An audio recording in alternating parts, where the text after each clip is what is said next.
तो हम लोग देखते हैं कि किस तरह से एसएचएम का प्रॉब्लम हम लोग इलेक्ट्रोस्टैटिक्स में बनाते हैं। उसके लिए थोड़ा सा रिव्यू करते हैं क्लास 11 का, ठीक है।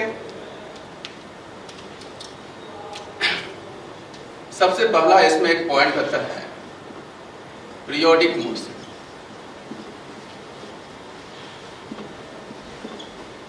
पीरियोडिक मोशन के बारे में, तो पीरियोडिक मोशन के बारे में क्लास 11 में हमने पढ़ा है कि पीरियोडिक मोशन वैसे मोशन को कहते हैं जब कोई पार्टिकल अपने ही पोजीशन को बार बार रिपीट करता है after certain interval of time. कुछ इंटरवल ऑफ टाइम के बाद अपने ही पोजीशन को बार बार वो अगर रिपीट करता है, वैसे मोशन को हम लोग क्या बोलते हैं, पीरियोडिक मोशन। जैसे एक सन है, सन के अराउंड कौन मूव कर रहा है, अर्थ। अर्थ यहाँ पे मूव कर रहा है सन के अराउंड, और ये जो मूव कर रहा है तो इसके टाइम पीरियड होता है, एक फिक्स टाइम पीरियड के बाद फिर अपनी पोजीशन पे आ जाता है। तो ये जो टाइम पीरियड है, ये टाइम पीरियड का वैल्यू क्या होता है, कांस्टेंट रहता है। सर्टेन इंटरवल के बाद वो अपनी पोजीशन को बार बार अगर रिपीट करता हो तो वैसे मोशन को क्या बोलते हैं हम लोग, पीरियोडिक मोशन। इसी का कुछ स्पेशल टाइप के बारे में हम लोग बात करेंगे जिसको हम लोग बोलते हैं ऑसिलेटरी मोशन। तो सेकंड मोशन है ऑसिलेटरी मोशन। ऑसिलेटरी मोशन के बारे में बात करेंगे। ये एक स्पेशल टाइप है आपका पीरियोडिक मोशन का। इस मोशन में कोई भी पार्टिकल जो है एक फिक्स पॉइंट के अबाउट, अगर ये फिक्स पॉइंट ले लें यहाँ पे हम लोग, एक फिक्स पॉइंट के about to and fro motion करता है, कभी आगे जाएगा और कभी पीछे आएगा, ये फिक्स पॉइंट। तो फिक्स पॉइंट के about to and fro motion करे एंड बैक एंड फोर्थ, और इसको बोल सकते हैं अप एंड डाउन भी। तो अगर कोई फिक्स पॉइंट के अबाउट कोई पार्टिकल अगर आगे पीछे मूव करता हो, ऑसिलेट करता हो, मोशन करता हो, तो वैसे मोशन को क्या बोलते हैं, ऑसिलेटरी मोशन। एक स्पेशल टाइप है आपका पीरियोडिक मोशन का। यानी ऑसिलेटरी मोशन में दो कंडीशन होनी चाहिए। पहला कि पार्टिकल का अपना एक पीरियड होना चाहिए, सर्टेन पीरियड के बाद अपने पोजीशन पे आ जाए, यानी इसमें पीरियोडिक भी होता है और इसमें बॉन्डेड होता है। बॉन्डेड मतलब एक रीजन के अंदर ही ये ऑसिलेट कर सकता है, तो इसमें एक बॉन्डेशन आता है, इसको बोलते हैं बॉन्डेड, पीरियोडिक एंड बॉन्डेड। ये दो कैरेक्टरिस्टिक्स जिसमें होता है उसको हम लोग क्या बोलते हैं, ऑसिलेटरी मोशन। यानी ऑसिलेटरी मोशन तब पॉसिबल है जब बॉडी में पीरियोडिक भी हो और बॉन्डेड, एक सर्टेन रीजन के अंदर ही अपने मोशन को ये क्या करे, एग्जीक्यूट करे। तो वैसे मोशन को हम बोलते हैं ऑसिलेटरी मोशन, यानी to and fro motion and back and forth and up and down. वैसे मोशन को यानी किसी फिक्स पॉइंट के बाद, और इसी फिक्स पॉइंट को हम लोग बोलते हैं मीन पोजीशन। मीन पोजीशन, इसको मीन पोजीशन बोलते हैं। इसी को हम लोग बोल सकते हो equilibrium position. Equilibrium position, equilibrium position नहीं बोल सकते। तो मेन पोजीशन इक्विलिब्रियम पोजीशन के अबाउट अगर बॉडी अगर आगे पीछे मूव करता हो, वैसे मोशन को हम लोग बोलते हैं ऑसिलेटरी मोशन। कैरेक्टरिस्टिक होनी चाहिए पीरियोडिक और बॉन्डेड। बॉन्डेड मतलब सर्टेन रीजन के अंदर होना चाहिए। और एक इसमें हो कि जब भी कोई पार्टिकल ऑसिलेटरी मोशन करता है तो बॉडी जो है हमेशा स्टेबल इक्विलिब्रियम में होता है। स्टेबल इक्विलिब्रियम, बॉडी हमेशा कैसे में रहता है, स्टेबल इक्विलिब्रियम। स्टेबल इक्विलिब्रियम की मैंने बात किया था पहले भी कि अगर कोई पार्टिकल अगर यहाँ पे है और अगर इसको यह भी मीन पोजीशन पे है क्योंकि यहाँ नेट फोर्स का वैल्यू 0 है, अगर इससे बॉडी को स्लाइटली अगर डिस्प्लेस्ड करते हैं तो फिर से वह अपनी पोजीशन पे लौट के आ जाता है। तो जब अपने पोजीशन पे जब लौट के आता है तो इस पोजीशन को हम बोलते हैं स्टेबल इक्विलिब्रियम। और जो पार्टिकल स्टेबल इक्विलिब्रियम में होते हैं वो हमेशा ऑसिलेटरी मोशन करेंगे। तो ऑसिलेटरी मोशन का कंडीशन होना चाहिए पीरियोडिक, बॉन्डेड और वो स्टेबल इक्विलिब्रियम में होनी चाहिए। क्लियर है?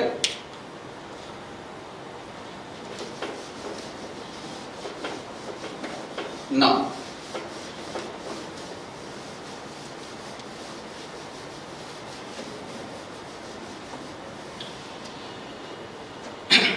एक इक्वेशन की बात कर रहे हैं, इसको हम लोग बोलते हैं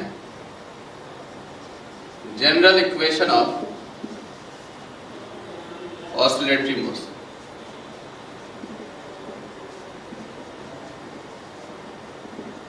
general equation of oscillatory motion.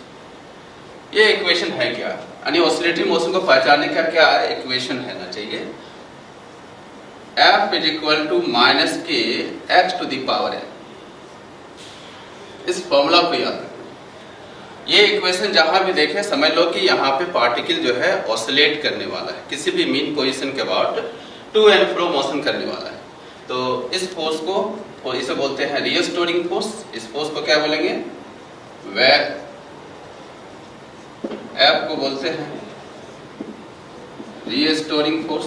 अब क्या होता है रीस्टोरिंग फोर्स, तो समझेंगे हम लोग। X को बोलते हैं पॉजिटिव कांस्टेंट, पॉजिटिव कांस्टेंट,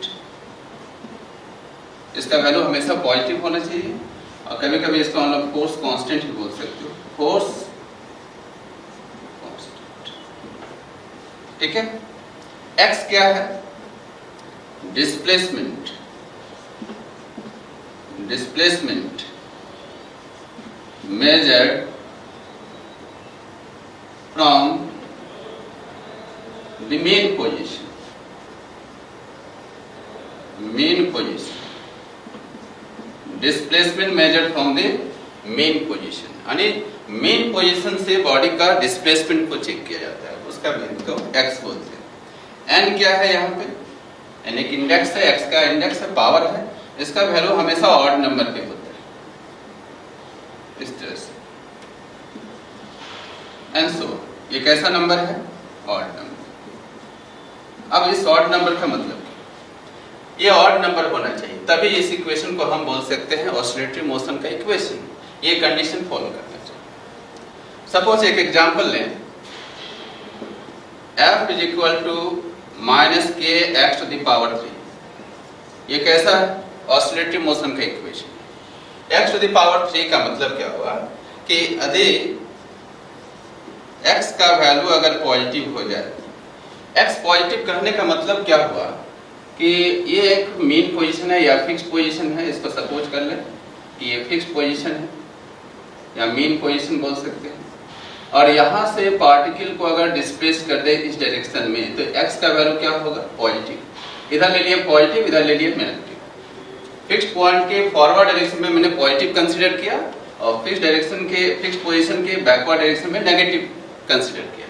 तो अगर x का वैल्यू अगर पॉजिटिव ले लें तो F का वैल्यू क्या मिलेगा, नेगेटिव। अगर ये पॉजिटिव वैल्यू यहाँ पुट करोगे तो इसका जो पावर होगा वो हमेशा पॉजिटिव ही आएगा, और ये कभी नेगेटिव नहीं। ये अगर ये माइनस लोगे तो ये नेगेटिव वैल्यू आएगा।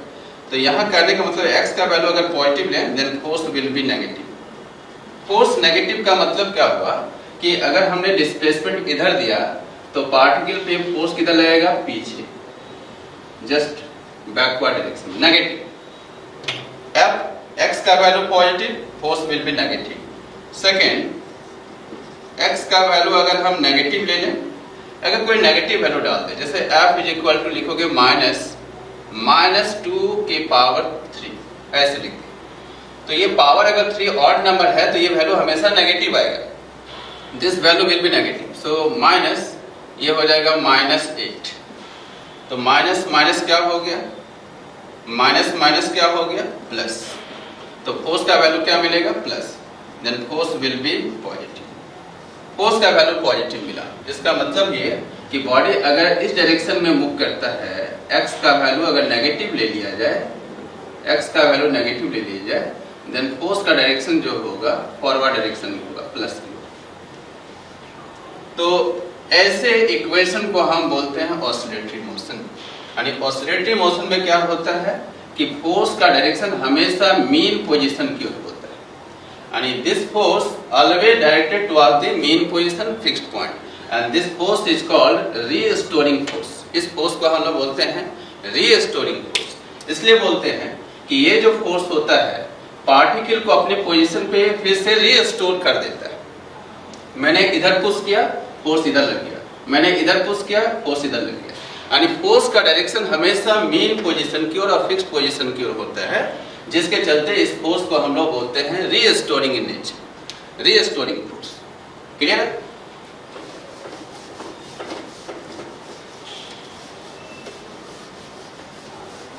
ये ऑसिलेटरी मोशन का इक्वेशन हुआ।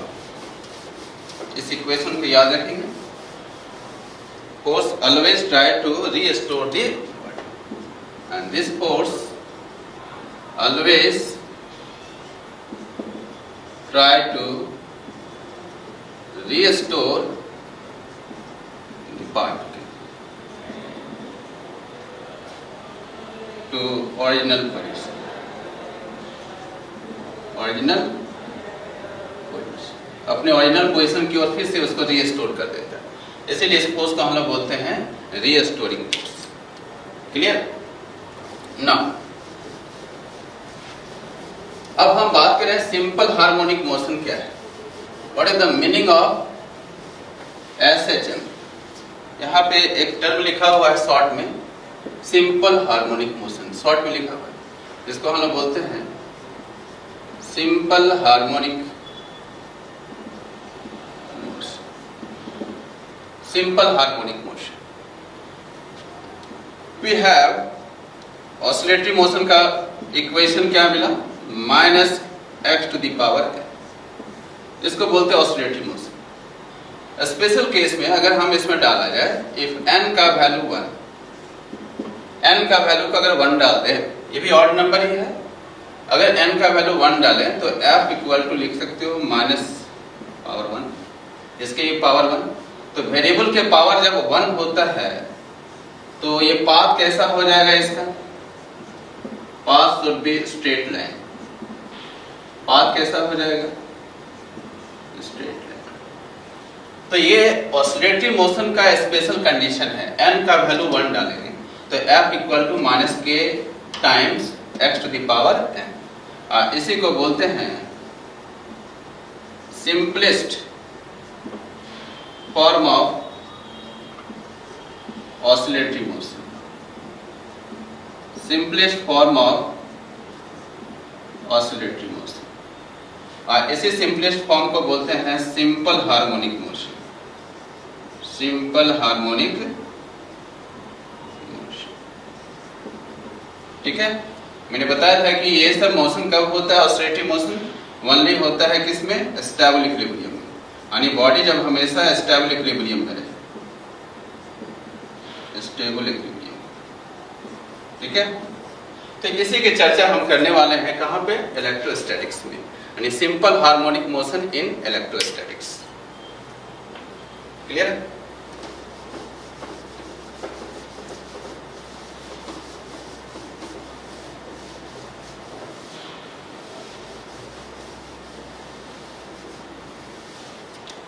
ना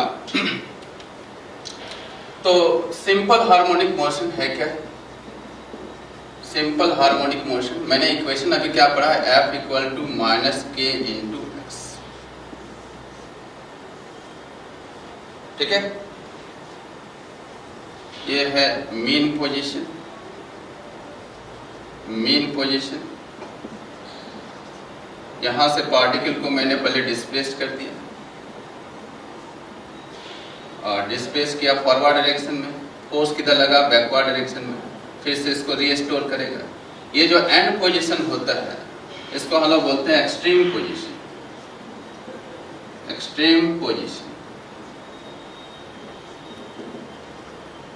इसको भी क्या बोलेंगे, यानी इससे बाहर नहीं निकल सकता, इससे बाहर पार्टिकल, यहाँ मैक्सिमम डिस्प्लेसमेंट यहां तक जाएगा, and this maximum displacement is called amplitude.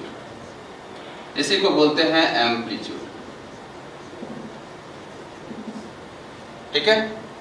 इसको ये बोलते हैं extreme position. Extreme position, clear? ये हुआ सिंपल हार्मोनिक मोशन का इक्वेशन। ये जहां भी रहे समझ लो कि पार्टिकल कैसा करने वाला है, सिंपल हार्मोनिक मोशन करने का, यानी टू एंड फ्रो मोशन, यानी path should be straight line. Path क्या होना चाहिए, स्ट्रेट। ये अगर हम पेंडुलम की बात करें, ये पेंडुलम है और ये आगे पीछे मोशन कर रहा है, टू एंड फ्रो मोशन, तो ये पाथ स्ट्रेट आपका नहीं है। अगर ये पाथ अगर आपका स्ट्रेट हो जाए, ये पाथ अगर स्ट्रेट हो जाए तो ये हो जाएगा सिंपल हार्मोनिक मोशन। और अगर ये F equal to -k x to the power 3 दे दे, तो अगर पावर अगर 1 के अलावा कुछ भी पावर अगर हो जाए odd number, then path will be curve. इसका पाथ कैसा होगा, पाथ कैसा होगा, कर्व हो जाएगा। तो ये सिंपल हार्मोनिक मोशन नहीं कहलाएगा, ये ऑसिलेटरी मोशन कहलाएगा, ये सिंपल हार्मोनिक मोशन नहीं कहलाएगा। सिंपल हार्मोनिक मोशन के लिए m का वैल्यू 1 होना चाहिए और पाथ कैसा होना चाहिए, स्ट्रेट होना चाहिए। तो स्ट्रेट पाथ होने के लिए इसको हम स्लाइटली डिस्प्लेस्ड करते हैं, बहुत कम डिस्प्लेसमेंट देना पड़ेगा। ये एंगल का बहुत छोटा वैल्यू होना चाहिए, x का वैल्यू बहुत छोटा होना चाहिए, x very small, x very small, x का वैल्यू बहुत ही छोटा होना चाहिए, तभी ये पाथ क्या होगा, स्ट्रेट होगा। और अगर ये पेंडुलम को बहुत कस के अगर हम डिस्प्लेस कर दे बॉब को, तो ये सर्कुलर पाथ में भी मूव कर सकता है, और ये सिंपल हार्मोनिक मोशन नहीं होगा, ये ऑसिलेटरी मोशन हो जाएगा। तो सिंपल हार्मोनिक मोशन के लिए ये जो डिस्टेंस होता है x का वैल्यू बहुत छोटा होना चाहिए। अगर ये छोटा नहीं होगा तो इसका पाथ स्ट्रेट नहीं आएगा। और मैंने बताया कि सिंपल हार्मोनिक मोशन के लिए पाथ कैसा होना चाहिए, स्ट्रेट होना चाहिए। ठीक है ना। इसके स्टैंडर्ड इक्वेशन को कैसे लिखोगे, ये हुआ इक्वेशन। अगर फोर्स से है तो किसी बॉडी पे अगर फोर्स लगता है तो फोर्स का वैल्यू क्या होता है, मास इनटू एक्सेलरेशन। ये according to Newton second law, Newton second law. Second law से हमने पढ़ा है F equal to mass into acceleration. So लिख सकते हो m into a is equal to minus k into x। So a will be minus k divided by m into x। And इस term को एक नया नाम देते हैं, इसको कहते हैं ओमेगा स्क्वायर इनटू x। याद रखिए ओमेगा स्क्वायर। तो ओमेगा स्क्वायर का वैल्यू क्या आया, m by m। So omega will be root under k by m। Force constant divide by mass of the particle executing simple harmonic motion. जो motion कर रहा है पार्टिकल उसका मास को हम लोग बोलते हैं m। तो ये ओमेगा नाम से दिया था, इसी ओमेगा को बोलते हैं angular frequency. Angular frequency, angular frequency, इसी को बोल सकते हो एंगुलर वेलोसिटी। एंगुलर वेलोसिटी सब क्लास 11th में हम लोग पढ़ा था, एक बार रिव्यू मैंने कर दिया।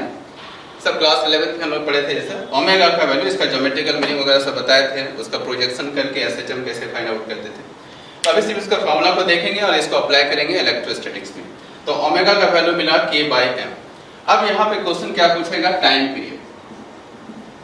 Time period of simple harmonic motion. What is the meaning of time period. Time period का मतलब हुआ कि अगर पार्टिकल को मैंने आगे की ओर पुश किया, आगे की ओर इसको स्लाइटली डिस्प्लेस कर दिया, तो ये यहाँ तक पहुंचेगा एक्सट्रीम पोजीशन तक मैक्सिमम। फिर एक्सट्रीम पोजीशन से इस चाहिए ये जो फोर्स है रिस्टोरिंग फोर्स, इसको फिर से रिस्टोर कर लेगा। और जैसे ये पार्टिकल रिस्टोर होगा यहाँ पे, तो कुछ काइनेटिक एनर्जी एक्वायर्ड कर लेगा, कुछ काइनेटिक एनर्जी इसमें डेवलप हो जाएगा। वो काइनेटिक एनर्जी के चलते ये आगे की ओर फिर बढ़ जाएगा, पीछे की ओर। तो आगे जब डिस्प्लेसमेंट जाएगा तो फोर्स का डायरेक्शन फिर इधर हो जाएगा। फिर धीरे धीरे इसका जो मैक्सिमम डिस्प्लेसमेंट यहाँ पे आकर रुक जाएगा, फिर ये फोर्स इसको आगे की ओर ले जाएगा। इस तरह से पार्टिकल आगे और पीछे इस तरह से मोशन करेगा, ऑसिलेट करेगा। तो यहाँ से यहाँ तक आने में जो समय लगा, फिर यहाँ से यहाँ तक आने में जो समय लगा, फिर यहाँ से लेके यहाँ तक आने में जो समय लगा, फिर यहाँ से लेके यहाँ तक आने में जो समय लगा, यानी कहने का मतलब हुआ कि वन ऑसिलेशन करने का मतलब ये आगे गया, पीछे आया, पीछे गया, फिर आगे आया। इसको बोलते हैं one complete oscillation. One complete oscillation. तो एक कंप्लीट ऑसिलेशन में जो टाइम लगता है पार्टिकल का, उसे कहते हैं हम लोग टाइम पीरियड। उसे क्या कहते हैं, time period. Time to complete, time to complete one oscillation, time to complete one oscillation. ऐसे को बोलते हैं कैपिटल T से इसको रिप्रेजेंट करते हैं। तो वन ऑसिलेशन का टाइम पीरियड जो है आया है 2 पाई बाय ओमेगा। इसको याद रखेंगे, क्लास 11th में मैंने बताया था ज्योमेट्रिकल एनालिसिस में इसका। तो इसको अभी इसको दिमाग में सेट कर लें कि टाइम पीरियड का जो वैल्यू होता है 2 पाई बाय ओमेगा होता है। ओमेगा का वैल्यू मैंने ऑलरेडी फाइंड आउट कर चुका है, root under k by m। तो वहां पे अगर टाइम पीरियड का वैल्यू अगर पुट किया जाए तो formula will be 2 pi root under k by m। So formula क्या मिलेगा, 2 pi root under m by k। And this is the formula for time period of simple harmonic motion. अगर ये time period निकल जाए तो फिर यहाँ पूछेगा फ्रीक्वेंसी क्या है। सो what is the meaning of frequency. Frequency means number of oscillation, number of oscillation in 1 second. एक सेकंड में जितना नंबर ऑफ ऑसिलेट कर जाए, कंप्लीट ऑसिलेशन होना चाहिए एक सेकंड में, दैट इज कॉल्ड फ्रीक्वेंसी। तो फ्रीक्वेंसी को कैसे डिफाइन करते हो? तो टी सेकंड में कितनी ऑसिलेशन हो रहा है? 1 ऑसिलेशन। टी सेकंड में कितनी ऑसिलेशन हो रहा है? 1 ऑसिलेशन।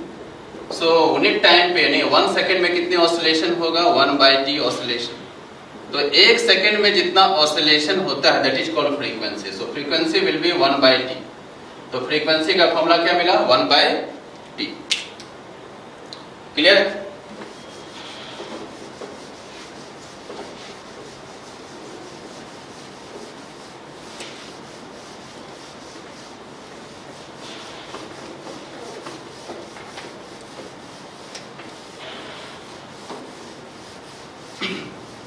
फ्रीक्वेंसी का फॉर्मूला क्या मिला? 1/, ठीक है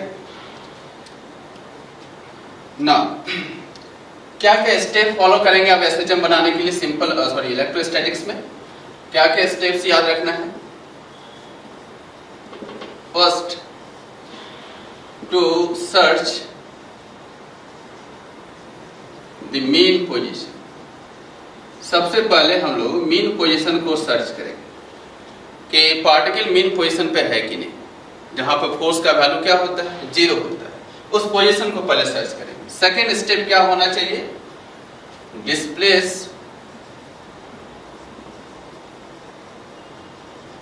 displaced the particle from the mean position, from the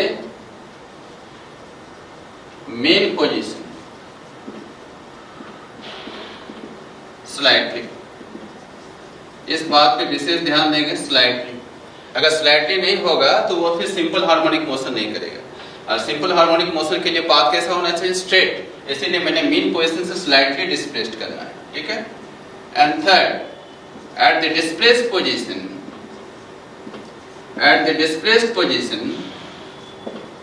इसके बाद हम लोग डिस्प्लेस्ड पोजीशन पे जाके कैलकुलेट द नेट फोर्स। कि डिस्प्लेस पोजीशन पे जाके हम क्या फाइंड आउट करेंगे? पार्टिकल पे नेट फोर्स कितना लगा, उस फोर्स का डायरेक्शन क्या है। तो नेट फोर्स हम लोग वहां फाइंड आउट करेंगे। फाइंड आउट करने के बाद फोर्स का डायरेक्शन को चेक करेंगे। If force is, that means net force is restoring in nature. अगर वो नेट फोर्स कैसा हो जाए? रीस्टोरिंग नेचर का हो जाए। रीस्टोरिंग करने का मतलब है कि फिर से वो फोर्स जो है उसको मीन पोजीशन क्यों ले जाए, जहां से मीन पोजीशन से मैंने स्लाइटली डिस्प्लेस्ड किया उसी पोजीशन पे ये फोर्स उसको फिर से लाना चाह रहा है। तो अगर वो रीस्टोरिंग नेचर का है देन पार्टिकल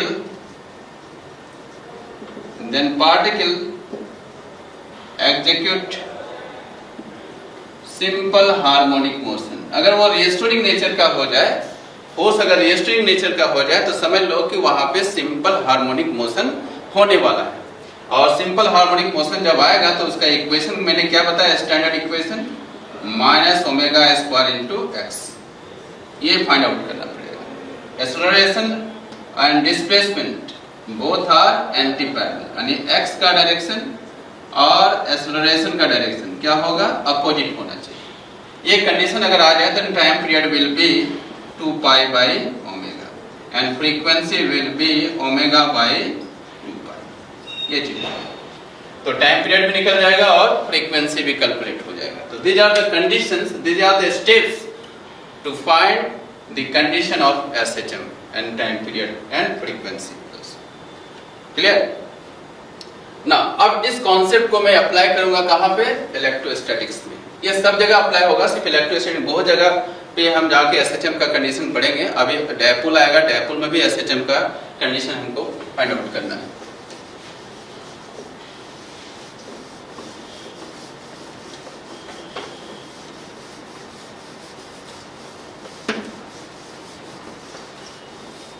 ना एनालिसिस करें। Analysis number first, analysis first analysis देखो। दो चार्ज हमने ले लिया,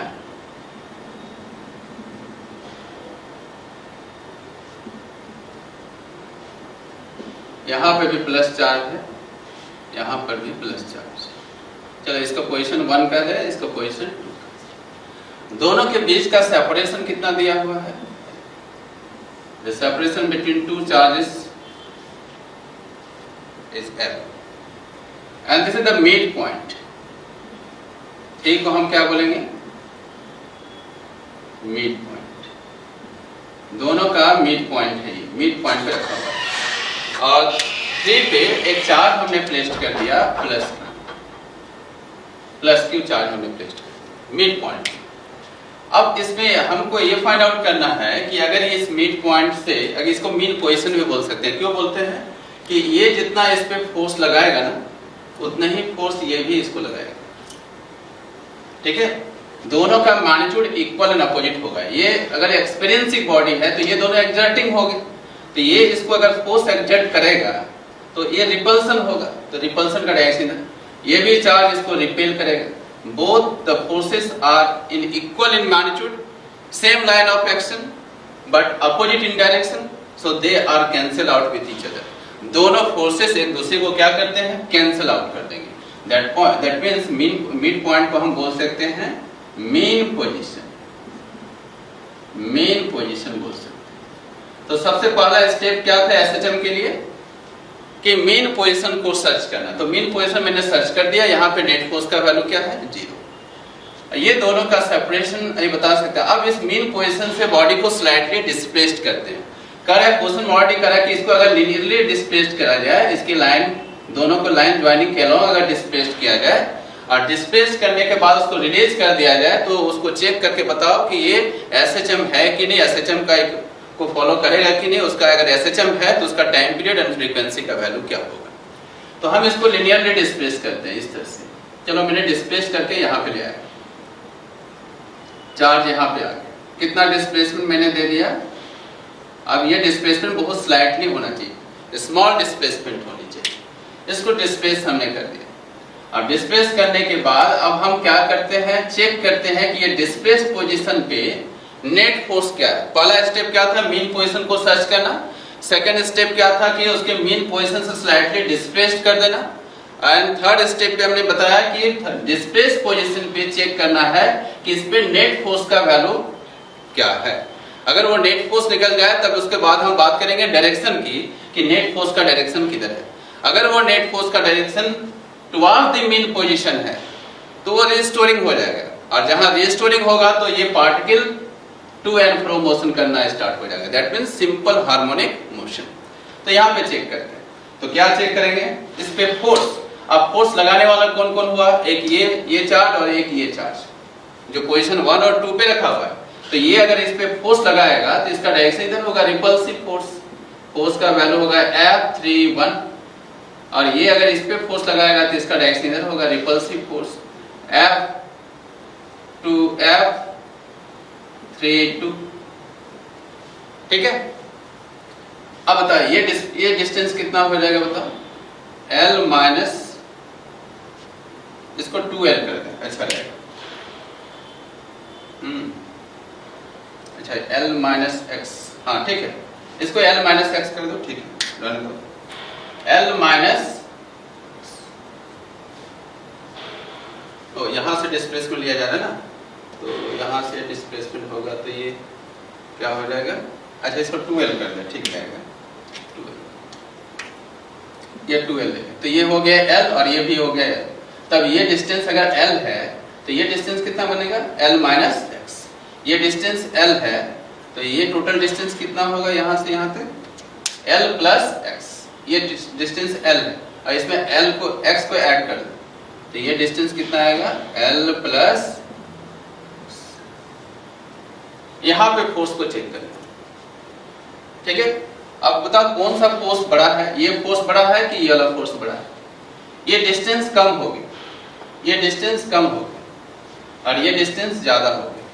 तो ये डिस्टेंस अगर कम है तो इसके द्वारा लगाया गया जो फोर्स है वो क्या होगा? ज्यादा होगा।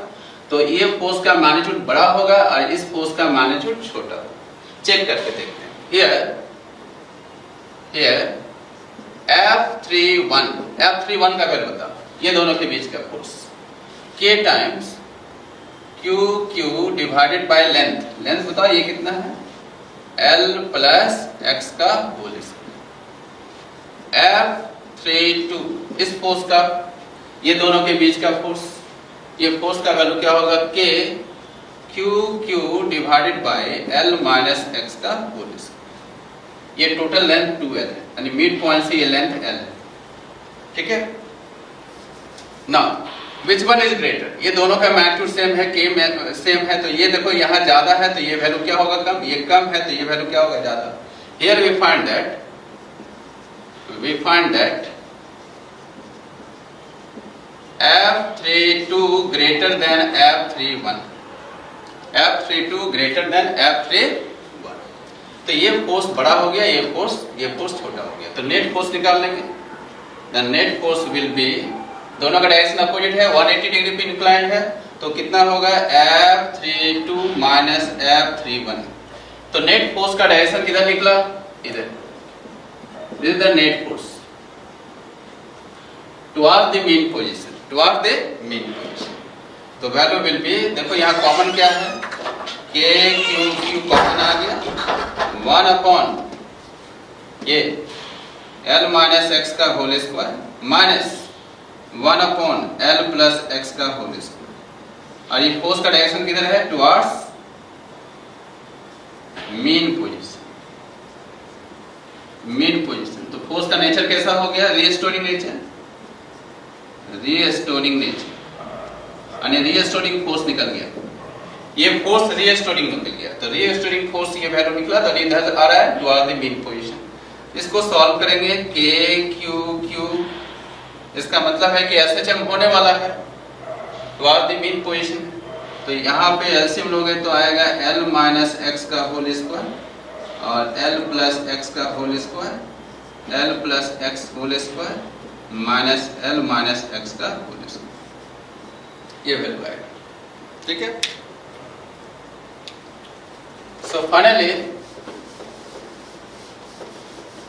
we can write F net, अच्छा F net को हम माइनस के साथ भी लिख सकते हो, क्योंकि ये रीस्टोरिंग नेचर का है, ये साइन बताता है कि फोर्स का डायरेक्शन डिस्प्लेसमेंट का अपोजिट है, फोर्स इधर लगा, डिस्प्लेसमेंट इधर गया, फोर्स लगा इधर पीछे, तो माइनस के साथ लिख सकते हो, तो K Q इसको सॉल्व करोगे तो आएगा 4LX upon L square minus x square whole square, ये वैल्यू आएगा। As we know that L is very very greater than x, मैंने बताया था कि ये जो डिस्प्लेसमेंट है बहुत ही छोटा होना चाहिए in comparison to separation between two charges, तो दो चार्जेस के सेपरेशन के कंपैरिजन में ये वैल्यू बहुत छोटा है, कहने का मतलब ये हुआ, तो L square minus x square equal to क्या होगा, देखो ये बहुत बड़ा आपका एक समुद्र है और एक छोटा सा ग्लास में ये पानी को अगर हम निकाल लें तो इसमें कोई इफेक्ट नहीं पड़ने वाला, तो L स्क्वायर ही आएगा।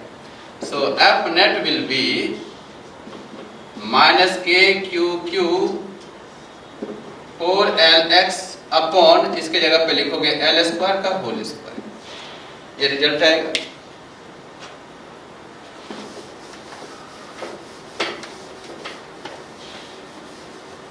ठीक है,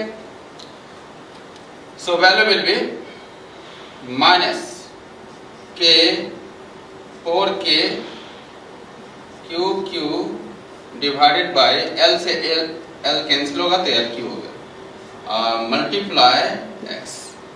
अब देखो ये कंडीशन आ रहा है, अब force is equal to minus K into X, इस K को नाम कुछ K डैश कर दें क्योंकि ऑलरेडी यहाँ पे K लिखे हुए हैं, तो ये तुम्हारा कांस्टेंट टर्म हो गया। अब बताइए F नेट का वैल्यू क्या लिख सकते हो, F नेट किस पे लग रहा है, इस पे, इसका मास दिया हुआ है, इस पार्टिकल का जो चार्ज है इसका मास भी गिवन है m, मास m, तो किसी बॉडी पे अगर फोर्स लगता है मास पे, ये मास m है, इस पे अगर फोर्स लगा F net, so according to Newton second law of motion some acceleration will be developed, और वो एक्सेलरेशन का वैल्यू होता है F divided by m, so force will be, so F net will be m into a, mass into acceleration, तो यहाँ पे लिख सकते हो m into a, minus 4k/q divided by LQ into x. So acceleration minus 4k/q LQ m into x. अब देखो ये standard equation आ गया. So a equal to minus omega square into x, and this is the standard equation of simple harmonic motion. That means this charge capital Q having charge capital Q and mass m execute simple harmonic motion about the point 3. इस mid point के about वो simple harmonic motion करेगा, कभी to and fro motion, आगे और पीछे. तो omega का value here omega is equal to omega square equal to 4k/q divided by mLQ. क्या आएगा? तो ओमेगा का रिजल्ट क्या मिला? Root under 4k/q divided by mL. ये ओमेगा का वैल्यू निकल गया. अब जब ओमेगा निकला तो what is the time period of oscillation? मैंने बताया था टाइम पीरियड के लिए formula. So what is the time period of oscillation? Time period of oscillation will be 2 pi by omega. ये हुआ टाइम. सो 2 पाई ओमेगा का वैल्यू जब पुट करोगे तो m क्या आएगा?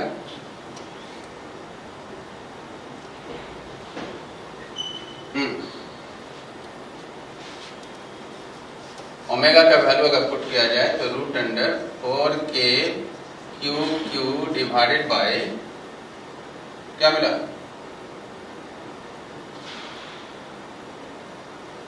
mLQ. सो 2 पाई रूट अंडर mLQ और 4k/q. k का वैल्यू पता है? k का वैल्यू क्या होता है? k का वैल्यू क्या होता है? k का वैल्यू पुट कर दोगे तो mLQ, इस k का वैल्यू पुट करोगे तो आएगा 2. k का वैल्यू क्या आएगा? 1/4 पाई एप्सिलॉन नॉट q. ये 2 से 2 कैंसिल होगा तो 2 चला 2 टाइम्स आएगा तो 2 पाई रूट अंडर ये 2 आएगा, ये 2 चल जाएगा 2 pi epsilon not mLQ divided by q into q. ये फॉर्मूला आएगा. This is your answer. ठीक है, ये इसका टाइम पीरियड का फॉर्मूला हो गया. k का वैल्यू पुट कर देंगे, ये वैल्यू आएगा, इसको बोलते हैं time period. So what is the frequency of oscillation? So frequency will B 1/t. तो t का वैल्यू यहाँ पे पुट कर देंगे, इसका फ्रीक्वेंसी फाइंड आउट हो जाएगा. ठीक है, frequency means number of oscillations.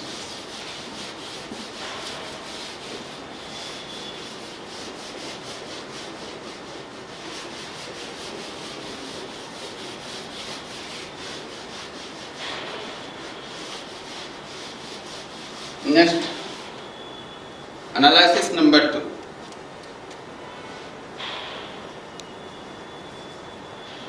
Analysis second type का प्रॉब्लम ले सकते हैं. सपोज दो चार्ज हमने ले लिया plus Q and plus Q. ठीक है, और यहाँ पे मिड पॉइंट पे 1 2 और ये 3. मिड पॉइंट पे हम एक चार्ज दे दिया माइनस Q और इसका मास कितना दे दिया m. ये मिड पॉइंट पर नहीं, ये डिस्टेंस सेल है, ये डिस्टेंस सेल है, दैट मींस मिड पॉइंट. तो मिड पॉइंट पे नेट फोर्स का वैल्यू क्या होगा? सेम होगा. ये इसको अट्रैक्ट करेगा, ये भी इसको अट्रैक्ट करेगा, दोनों का मैग्नीट्यूड इक्वल एंड अपोजिट होगा, so they are cancel with each other. So यहाँ पे नेट फोर्स का वैल्यू क्या होगा? 0. The mean position, mean. ठीक है, अब इस मेन पोजीशन से हम मेन पोजीशन जब सर्च कर दिए तब यहां से पार्टिकल को हम परपेंडिकुलर यहां पे करें, परपेंडिकुलर डिस्प्लेसमेंट. अगर हम परपेंडिकुलर डिस्प्लेसमेंट, वहां पे एक्सियल डिस्प्लेसमेंट ले रहे थे, यहाँ परपेंडिकुलर डिस्प्लेसमेंट, तो इसको अगर परपेंडिकुलर डिस्प्लेसमेंट लेंगे तभी एसएचएम होगा. इस डायरेक्शन में करोगे तो एसएचएम पॉसिबल नहीं, नेट फोर्स रीस्टोरिंग नेचर नहीं आएगा. तो जब हम इसको परपेंडिकुलर डिस्प्लेसमेंट देंगे इस डायरेक्शन में, कितना डिस्प्लेसमेंट दिया? x. तो पार्टिकल यहाँ पे आ गया. Minus mass m। अब ये डिस्प्लेस पोजीशन पे चेक करो कि इसमें नेट फोर्स का वैल्यू क्या है। What is the net force at the displace position. तो डिस्प्लेस पोजीशन पे फोर्स लगाने वाला कौन कौन हो गया, एक प्लस क्यू और ये एक प्लस क्यू। तो इस पे फोर्स लगाएगा इस डायरेक्शन में, इस पे भी ये फोर्स लगाएगा इस डायरेक्शन में, ठीक है, दो फोर्स। अब डिस्प्लेसमेंट ये फोर्स जब लगाएगा तो फोर्स कैसा होगा, डाउनवर्ड इस direction along the line joining the two charges, along the line joining the two charges. दोनों का फोर्स का मैग्नीट्यूड सेम आएगा। बोलो क्यों सेम मैग्नीट्यूड? इसलिए आ रहा है क्योंकि ये डिस्टेंस सेम है, ये डिस्टेंस सेम है, दोनों का चार्ज का प्रोडक्ट सेम होगा, सिमेट्रिक है। तो दो फोर्सेस का डायरेक्शन एक ये और एक ये। और सपोज ये दोनों फोर्सेस इससे कितने एंगल पे इंक्लाइन है, थीटा एंगल। तो नेट फोर्स का वैल्यू हमको फाइंड आउट करना है। इसको तुम यहाँ प्रोजेक्शन मेथड से भी निकाल सकते हो और पैरेललोग्राम लॉ ऑफ एडिशन से भी फाइंड आउट कर सकते हो। तो नेट फोर्स कैसे निकालोगे, इस एफ को इधर प्रोजेक्ट कर दो, क्या मिलेगा, एफ कॉस थीटा। इस फोर्स को इधर प्रोजेक्ट करो, एफ कॉस थीटा। इसको इस डायरेक्शन में प्रोजेक्ट करो, परपेंडिकुलर डायरेक्शन। तो ये एंगल कितना है 90 माइनस थीटा, तो एफ साइन थीटा। इसका डायरेक्शन इधर होगा, इसका कंपोनेंट एफ साइन थीटा। तो ये एफ साइन थीटा कैंसिल कर देगा एक दूसरे को। तो नेट फोर्स जो यहाँ पे डिस्प्लेस पोजीशन पे बना वो 2f cos थीटा बना। सो net force at the displace position, therefore net force at the displace position, at the displaced position. What is the net force at the displaced position? So F net is equal to 2F cos theta. Value क्या आएगा 2F cos theta, downward direction. तो 2 और ये कैसा force है बताओ, ये displacement दिया ऊपर, अब फोर्स किधर लग रहा है नीचे। इसका मतलब है कि रीस्टोरिंग फोर्स है। ये कैसा फोर्स होगा, restoring force. This force is restoring nature. So हम नेगेटिव साइन यहाँ पुट कर सकते हैं, अगर restoring है वो तो नेगेटिव हम यूज कर सकते हैं। So value will be 2, F का वैल्यू बताओ, F क्या है, ये दोनों के बीच का फोर्स या ये दोनों के बीच का फोर्स सेम होगा। तो force in between two charges will be 1/4 pi epsilon naught and q divided by r square. ये डिस्टेंस बताओ, ये डिस्टेंस लेंथ होगा, लेंथ का वैल्यू होगा l square plus x square. ये x है और ये l, तो हाइपोटेन्यूज का वैल्यू हो गया √l square plus x square. तो इसको स्क्वायरिंग करोगे तो यहाँ मिलेगा l square plus x square, तो रूट हट जाएगा। ये हुआ f का वैल्यू। cos थीटा का वैल्यू क्या लिखोगे, इस ट्रायंगल में यूज कर लो cos थीटा का value. cos theta will be base by hypotenuse. Base ये हो जाएगा, इस एंगल के लिए ये बेस होगा x और ये इसका हाइपोटेन्यूज हुआ। सो x will be sorry cos theta will B x divided bye l square plus x square. And this is the net force, and this net force directed toward the mean position. So minus क्या लिखोगे 1 ये हो जाएगा 2 pi epsilon not, 2 pi epsilon not. ये value क्या होगा q divided bye l square plus x square के power आएगा 3/2 इंटू ये पावर 1 है, इसका पावर होगा हाफ, तो ये हो जाएगा 3/2। Is the net force F net. F net का डायरेक्शन बिना मीन पोजीशन की ओर। अब हम क्या यहाँ पे कंडीशन अप्लाई करेंगे कि ये जो x होता है ये स्लाइटली डिस्प्लेस्ड होता है। तो स्लाइटली डिस्प्लेस्ड का कंडीशन डाल दो, as we know that L is very greater than x, then we can write L square plus x square का वैल्यू क्या आएगा L स्क्वायर।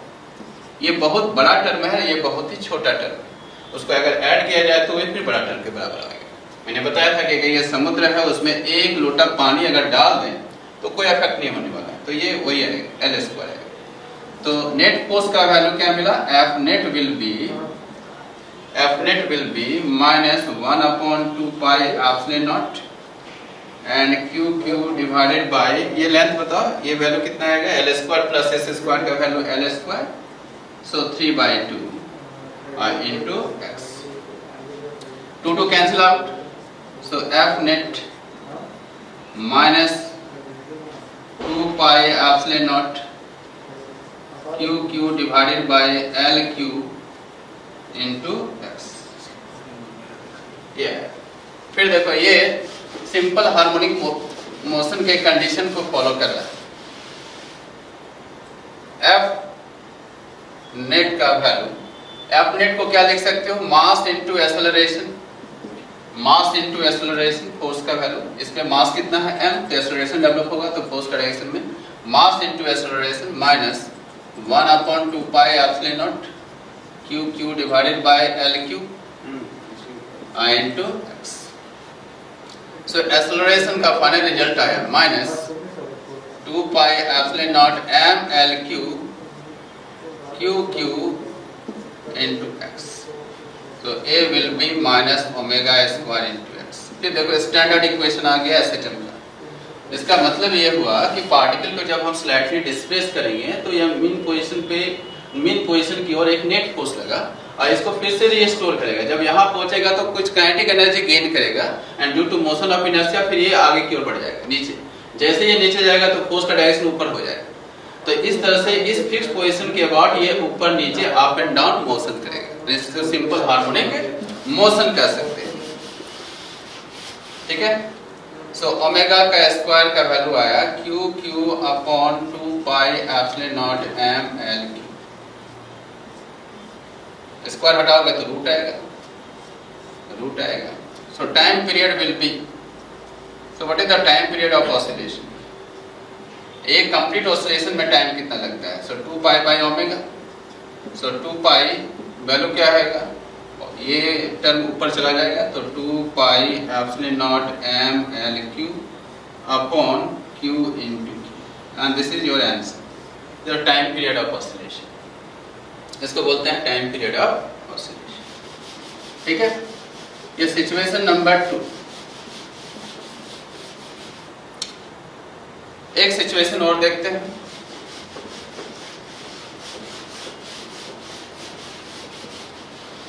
एक सिचुएशन और देखते हैं।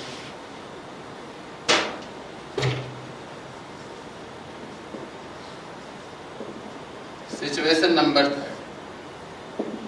ये क्या है सिचुएशन, यहाँ पे कि एक रिंग दिया हुआ है। अब यहाँ पे इस रिंग को हम कंटिन्यूअस डिस्ट्रीब्यूशन ऑफ चार्ज हम बोल सकते हैं। दिस इज नॉट डिस्क्रीट, ये कंटिन्यूअसली चार्ज को इसमें हम डिस्ट्रीब्यूट कर दें, ये प्लस चार्ज इसमें डाल,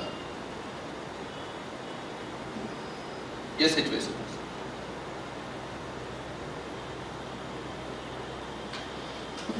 ठीक है, इस पे टोटल चार्ज हमने क्या दे दिया, इसका रेडियस हमने क्या ले लिया, कैपिटल R, इसके सेंटर पॉइंट। ये रिंग के टोटल चार्ज जो है Q चार्ज डिस्ट्रीब्यूट कर दिया गया, इसका सेंटर है O, रेडियस है R। अब इस सेंटर पॉइंट पे एक नेगेटिव चार्ज हमने प्लेस कर दिया, माइनस नेगेटिव चार्ज। तो देखा जाए कि रिंग के सेंटर पे जब हम इस पे फोर्स निकालेंगे the net force will B 0, क्योंकि ये सिमेट्रिक बॉडी है, क्योंकि इधर का जो फोर्स होगा इसका जो फोर्स होगा इस पे इक्वल एंड अपोजिट होगा और वो कैंसिल कर देगा, एक दूसरे से cancel. So net force at this point, the centre point will be 0। So this point is called mean position और इक्विलिब्रियम पोजीशन। इस इक्विलिब्रियम पोजीशन को पहले हम लोग सर्च कर लिए। इसका मतलब ये हुआ कि ये माइनस क्यू चार्ज यहाँ पे रेस्ट पोजीशन पे रहेगा। अब हमारा क्या कहना है कि ये जो एक्सियल लाइन है, इस एक्सियल लाइन के अलोंग इस चार्ज को हम क्या करते हैं, स्लाइटली डिस्प्लेस्ड कर देते हैं। चलो डिस्प्लेस्ड करके मैंने यहाँ पे लिया है माइनस क्यू चार्ज। कितना डिस्प्लेसमेंट हमने दिया, x डिस्प्लेसमेंट दे दिया, ठीक है। अब इस डिस्प्लेस चार्ज पे नेट फोर्स चेक करना है कि इस पे नेट फोर्स कितना लगा। तो नेट फोर्स लगाने वाला कौन है, ring continuous distribution of charge है। पहले अगर ये चार्ज रहता है Q और यहाँ पे रहता है माइनस Q तो नेट फोर्स निकालना बहुत इजी होता है। F का वैल्यू लिखते हैं 1/4 pi epsilon not and Q divided by R square. ये फॉर्मूला यूज करते हैं, लेकिन अब यहाँ पे ये फॉर्मूला यूज डायरेक्टली नहीं कर सकते क्योंकि ये चार्ज जो है कंटिन्यूअस डिस्ट्रीब्यूशन ऑफ चार्ज है। तो हम इसके लिए क्या करते हैं, कुछ इंटीग्रेशन मेथड का फॉलो करेंगे। कुछ चार्ज यहाँ पे कट कर लें, देखो यहाँ पे कट कर लिया, उसके just opposite diametrically opposite point पे और एक चार्ज यहाँ पे हमने कुछ लेंथ कट कर लिया, यहाँ पे और यहाँ पे लेंथ। पता है इसका टोटल लेंथ कितना है 2 पाई आर, सरकमफ्रेंस कितना है 2 पाई आर, इसका टोटल लेंथ है 2 पाई। तो यहाँ पे डीएल लेंथ हमने कंसीडर कर लिया, यहाँ पे डीएल लेंथ कंसीडर कर लिया, ठीक है। तो सबसे पहला काम क्या करना है कि इस एलिमेंट्री लेंथ पे एक एलिमेंट्री चार्ज को फाइंड आउट करेंगे और इस एलिमेंट्री चार्ज का नाम देते हैं डी क्यू। क्या नाम देंगे? डी क्यू, यहाँ भी डी क्यू। तो जब भी कंटिन्यूअस डिस्ट्रीब्यूशन ऑफ चार्ज दिया रहे तो हम एक एलिमेंट चूज करेंगे, एलिमेंट पे चार्ज निकालेंगे और उस चार्ज से यहाँ पे फोर्स फाइंड आउट करेंगे और इसके बाद उसको इंटीग्रेशन मेथड से हम पूरे टोटल नेट फोर्स यहाँ पे फाइंड आउट कर लेंगे। तो ये process continuous distribution of charge के लिए फोर्स निकालने के लिए होता है। देखो तो ये जो चार्ज है प्लस है, ये चार्ज है माइनस, तो ये चार्ज इस चार्ज को क्या करेगा? अपनी ओर अट्रैक्ट करेगा।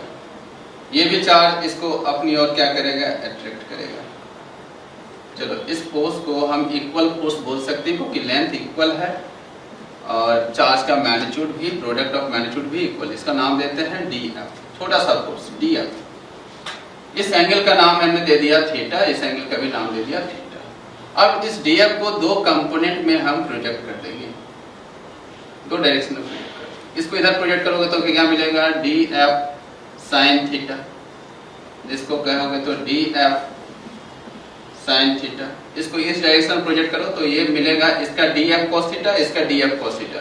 सो net force will be 2 D F cos theta. ठीक है, देखा जाए तो ये फोर्स का मैग्नीट्यूड इक्वल है क्योंकि ये लेंथ इक्वल है कि इस लेंथ का वैल्यू होगा root under R square plus x square, root under R square plus x square. R क्या है? रेडियस, एक्स क्या है? Small displacement from the mean position. Clear?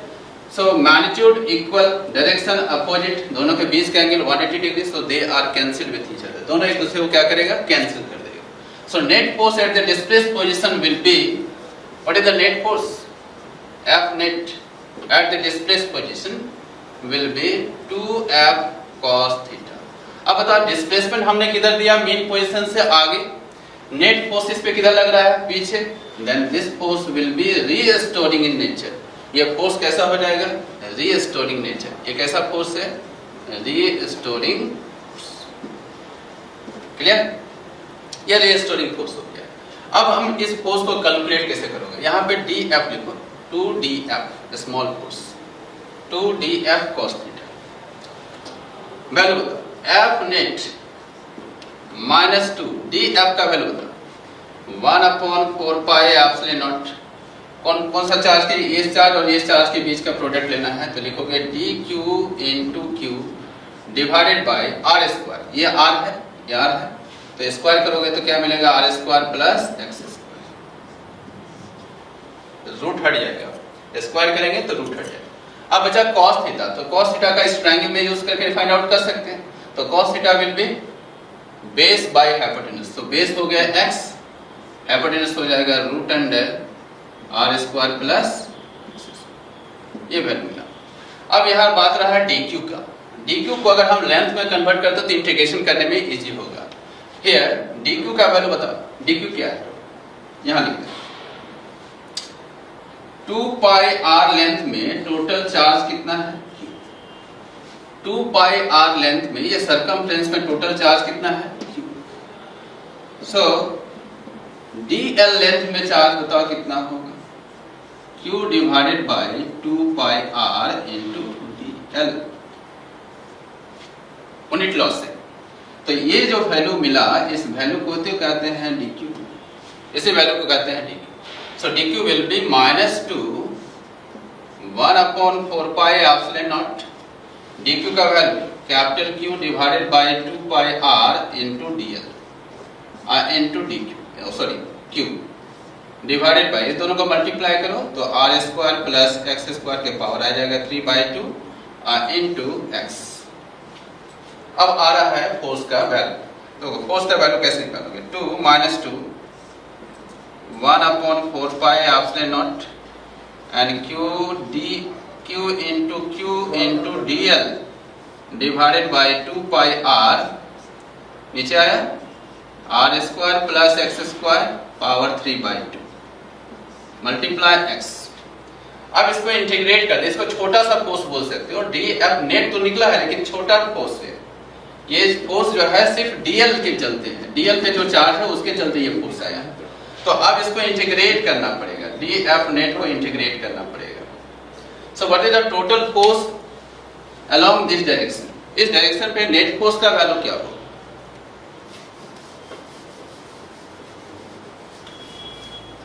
So net force will be F net integration of d F net, d F net को integrate करना पड़ेगा। तो क्या आएगा वैल्यू?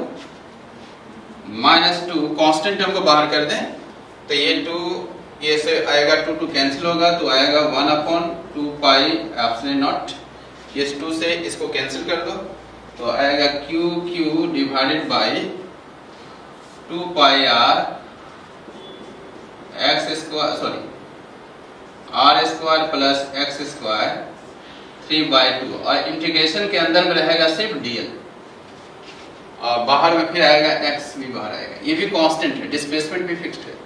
यहाँ पे डीएल इंटीग्रेट करना पड़ेगा, डीएल देखो यहाँ पे ये वेरी करेगा, ये डीएल को अगर हम वेरी कराएं तो कहाँ तक जा सकते हो? तो जब भी हम दोनों साइड में एलिमेंट यूज करेंगे तो इसको हाफ इंटीग्रेशन करेंगे। हाफ इंटीग्रेशन का मतलब हुआ 0 से लेके पाई आर तक, और अगर सिर्फ एक एलिमेंट को चूज करते हैं यहाँ पे तो 2 पाई आर से इसको इंटीग्रेट करना पड़ता है, 0 से लेके 2 पाई आर। अगर इसको दोनों साइड में एलिमेंट यूज किया गया है तो इसका इंटीग्रेट करेंगे 0 से लेके पाई आर तक। पाई आर मतलब यहाँ से यहाँ तक का लेंथ, एल का वेरिएशन देखिए। सो value will B -1/2 pi epsilon nought q x divided bye 2 pi r and r square plus x square 3/2 into 2 sorry इसका वैल्यू आएगा पाई, कितना आएगा? पाई, इंटीग्रेशन कितना आएगा? पाई आर। क्लियर है?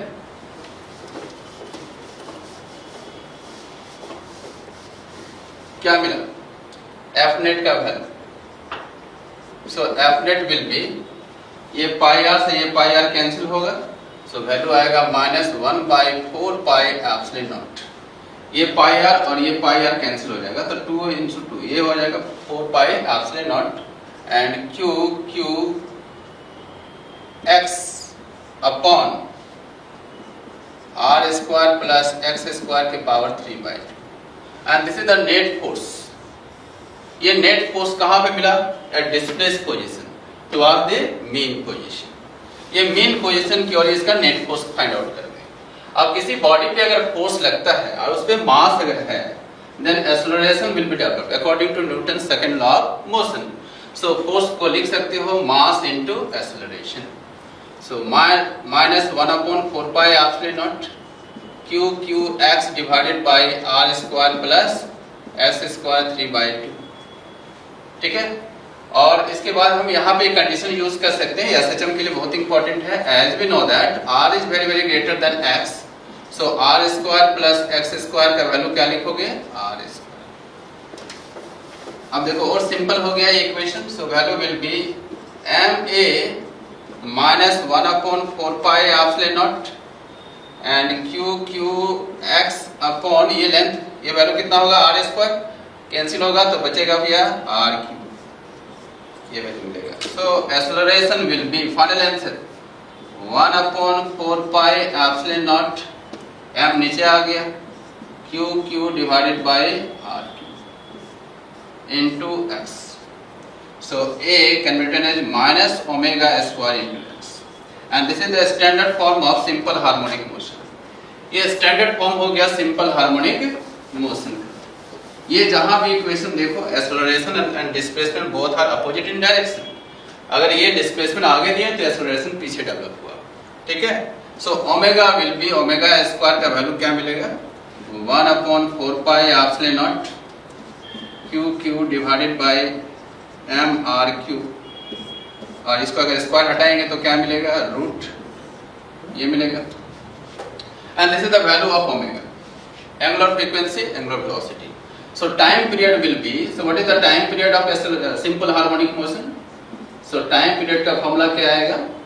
t = 2 पाई बाय ओमेगा, ये फॉर्मूला होता है टाइम पीरियड का। ओमेगा का वैल्यू वहां पुट अप करेंगे, तो टाइम पीरियड का रिजल्ट आएगा 2 पाई, ये नीचे वाला टर्म ऊपर चला जाएगा, 4 pi epsilon not M R Q upon Q into, and this is your final result for time period in simple harmonic motion.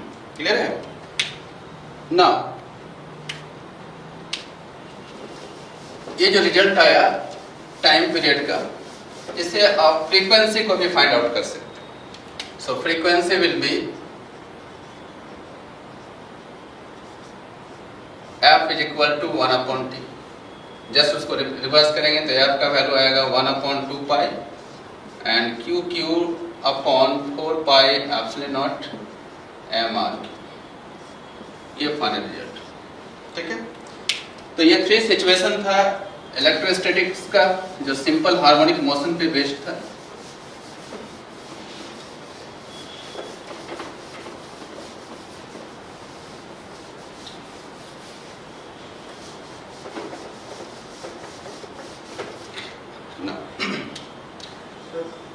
बस सिचुएशंस इसको आप ट्राई कर सकते हैं कि इसमें ऐसे टर्म होगा, ये प्लस चार्ज है और यहाँ पे माइनस क्यू चार्ज है, और इसको स्लाइटली डिस्प्लेस करो, ये कैपिटल क्यू है, तो ये एसएचएम होगा कि नहीं, तो यहाँ पे होगा एसएचएम। इसको आप चेक कर सकते हैं घर में, इसमें एसएचएम होगा टू एंड फ्रो मोशन। अगर इसमें प्लस चार्ज दिया हुआ है, अगर इसमें प्लस चार्ज दिया हुआ है और यहाँ पे एक small charge plus Q charge रख दिए, ये कैपिटल क्यू चार्ज है, और इसको यहाँ से स्लाइटली डिस्प्लेस करोगे तो यहाँ पे एसएचएम क्रिएट नहीं होगा, नॉट एसएचएम। आप चेक कर सकते हैं। चेक करने का टेक्निक क्या है, रीस्टोरिंग फोर्स होना चाहिए डिस्प्लेस पोजीशन पे, तो यहाँ पे रीस्टोरिंग फोर्स नहीं आ गया, ये फॉरवर्ड डायरेक्शन में फोर्स लेगा।